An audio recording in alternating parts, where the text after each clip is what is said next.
हम मोक्ष कैसे पाएंगे? ये प्रश्न सबसे महत्वपूर्ण प्रश्न है जिससे हम खुद को जांच सकेंगे। आइए देखते हैं बाइबल हमें इस विषय में क्या बताती है। रोमियो 3:10 में लिखा है, कोई धर्मी नहीं, एक भी नहीं। इसका अर्थ है संसार के हर एक मनुष्य पापी है और कोई भी पाप रहित नहीं है। हर एक मनुष्य पैदाइशी पापी है और सबने पाप किया है। पर ये मायने क्यों रखता है? आइए हम देखते हैं। रोमियो 3:23 उसमें ऐसा लिखा है, इसलिए कि सबने पाप किया है और परमेश्वर की महिमा से रहित हैं। हम सब पापी हैं। इसका परिणाम ये है कि हमारा पाप हमें परमेश्वर की उत्तम सिद्धता से हमें दूर रखती है। हम हमारे हृदय की परिवर्तन करने में असफल हुए एवं उसे सुधारने का मार्ग भी हमें नहीं पता। रोमियो 6:23 उसमें ऐसा लिखा है, क्योंकि पाप की मजदूरी तो मृत्यु है, परंतु परमेश्वर का वरदान हमारे प्रभु यीशु मसीह में अनंत जीवन है। इस वचन का पहला भाग बुरा समाचार देता है। ये एक कठिन वास्तविकता है कि हमारे पापों की मजदूरी मृत्यु है, अनंत मृत्यु है, जो हमें परमेश्वर से दूर नरक में हमेशा के लिए कैद कर देगी। परंतु सबसे अच्छी और महत्वपूर्ण खबर ये है कि अनंत जीवन परमेश्वर के द्वारा हमें दिया गया उपहार है, जो हमें यीशु मसीह के क्रूस पर बलिदान से ही प्राप्त हुई है। रोमियो 6:23 में ऐसा लिखा है, परंतु परमेश्वर का वरदान हमारे प्रभु यीशु मसीह में अनंत जीवन है। रोमियो 5:8 हमें और खुशखबरी देता है। वहाँ ऐसा लिखा है, परंतु परमेश्वर हम पर अपने प्रेम की भलाई इस रीति से प्रकट करता है कि जब हम पापी ही थे तभी मसीह हमारे लिए मरा। ये आपके प्रति ईश्वर का प्रेम ही था, जिसने उसे व्यक्तिगत रूप से वो देने के लिए प्रेरित किया जो उसके लिए सबसे कीमती था। वो था अपना एक लौता पुत्र यीशु मसीह। यीशु मसीह इस धरती पर आए, बिना पाप के जीवन बिताए, क्रूस पर अपना प्राण बलिदान दिए और तीसरे दिन पुनर्जीवित हुए। क्योंकि यीशु मसीह एकमात्र व्यक्ति थे जो एक ऐसा शुद्ध जीवन जिए और जो हमारे पापों की सजा उठा सकते थे। उन्होंने ऐसा क्यों किया? हमारे प्रति परमेश्वर के बेहद प्रेम के कारण। हमारे पापों की कीमत हमें चुकाना था, लेकिन परमेश्वर ने अपने इकलौते पुत्र को बलिदान कर दिया। क्या उनका प्यार अद्भुत नहीं है? रोमियो 10:9 और 10 हमें बताती हैं कि अब हमें उस ज्ञान के साथ क्या करना चाहिए। रोमियो 10वें अध्याय का 9वां पद ऐसा कहता है कि यदि तू अपने मुंह से यीशु को प्रभु जानकर अंगीकार करे और अपने मन से विश्वास करे कि परमेश्वर ने उसे मरे हुओं में से जिलाया, तो तू निश्चय उद्धार पाएगा। क्योंकि धार्मिकता के लिए मन से विश्वास किया जाता है और उद्धार के लिए मुंह से अंगीकार किया जाता है। क्या आपने अपने जगह पर परमेश्वर द्वारा यीशु को दंड दिए जाने का उपहार स्वीकार किया है? क्या आप विश्वास करते हैं कि यीशु हमारे पापों के लिए क्रूस पर अपने जान दिए और तीसरे दिन पुनर्जीवित हुए? क्या आपने परमेश्वर से अपने पापों को अंगीकार किया है और क्या आप पहचानते हैं कि आप एक पापी हैं और आपको एक उद्धारकर्ता की आवश्यकता है? अगर नहीं किया तो अपने खुद के शब्दों में अब कीजिए, परमेश्वर, मैं एक पापी हूँ और मैं मेरे पाप से मुक्ति पाने के लिए यीशु मसीह के बलिदान को स्वीकार करता हूँ। उससे बात करें, भले ही ये आपकी पहली बार हो।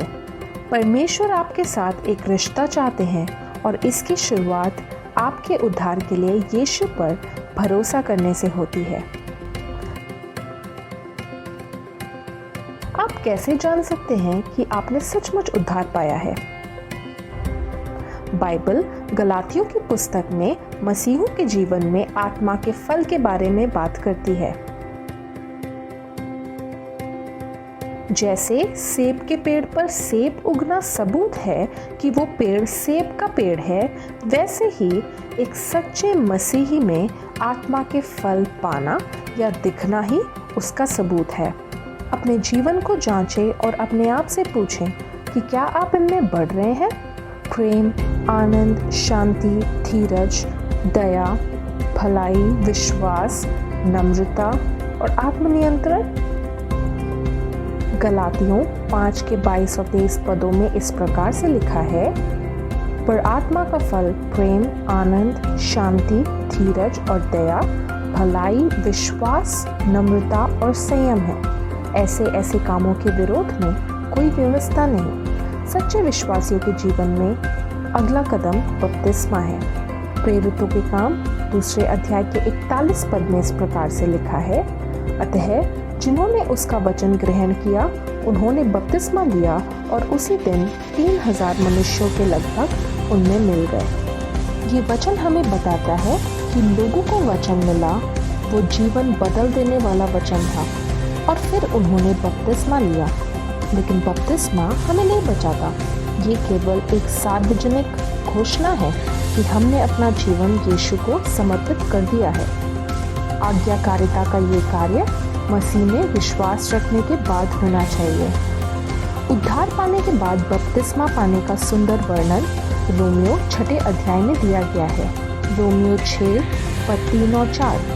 क्या तुम नहीं जानते कि हम सब जितनों ने मसीह यीशु का बपतिस्मा लिया तो उसकी मृत्यु का बपतिस्मा लिया, इसलिए उस मृत्यु का बपतिस्मा पाने से हम उसके साथ गाड़े गए, ताकि जैसे मसीह पिता की महिमा के द्वारा मरे हुओं में से जलाया गया, वैसे ही हम भी नए जीवन के अनुसार चाल चले। इफिसियों 2 अध्याय के 8 और 9 पदों में ऐसा लिखा है, क्योंकि विश्वास के द्वारा अनुग्रह ही से तुम्हारा उद्धार हुआ है, और ये तुम्हारी ओर से नहीं वरन परमेश्वर का दान है, और ना कर्मों के कारण, ऐसा ना हो कि कोई घमंड करे। इसका अर्थ है कि हमारे अच्छे कर्म हमें मुक्ति या स्वर्ग प्राप्त नहीं कराएंगे, किंतु मसीही अच्छे काम सिर्फ यीशु मसीह के प्यार प्रकट करने और उनके नाम की महिमा पाने के लिए करते हैं। धर्म ग्रंथ एवं समस्त सृष्टि ये प्रकट करता है कि परमेश्वर के अनुग्रह और यीशु मसीह के माध्यम से ही ईसाइयों को मुक्ति मिला है। उद्धार पाए हुए व्यक्ति का एक और चिन्ह परमेश्वर के वचन के प्रति बढ़ता प्रेम है। 2 तीमुथियुस 3 अध्याय 16 से 17 तक के पदों में इस प्रकार से लिखा है, संपूर्ण पवित्र शास्त्र परमेश्वर की प्रेरणा से रचा गया है और उपदेश और समझाने और सुधारने और धार्मिकता की शिक्षा के लिए लाभदायक है। वचन 17 में इस प्रकार से लिखा है, ताकि परमेश्वर का जन सिद्ध बने और हर एक भले काम के लिए तत्पर हो जाए। क्योंकि बाइबल के शब्द ही परमेश्वर से प्रेरित हैं, सच्चे विश्वासियों में उन्हें सुनने और उनके द्वारा रूपांतरित होने की इच्छा बढ़ रही है।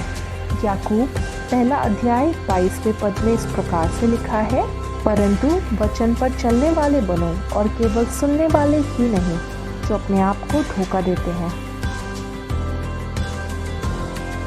अंत में हमारी कहानी, हमारी गवाही में दूसरों को यीशु की ओर प्रभावित करने की शक्ति है।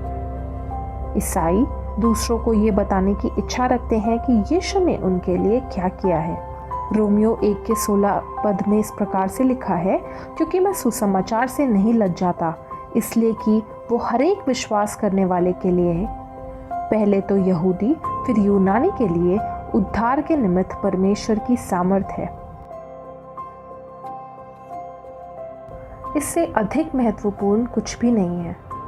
तो आज आप बाइबल से परमेश्वर के वचनों के बारे में जो कुछ भी सुनेंगे उसका क्या करेंगे?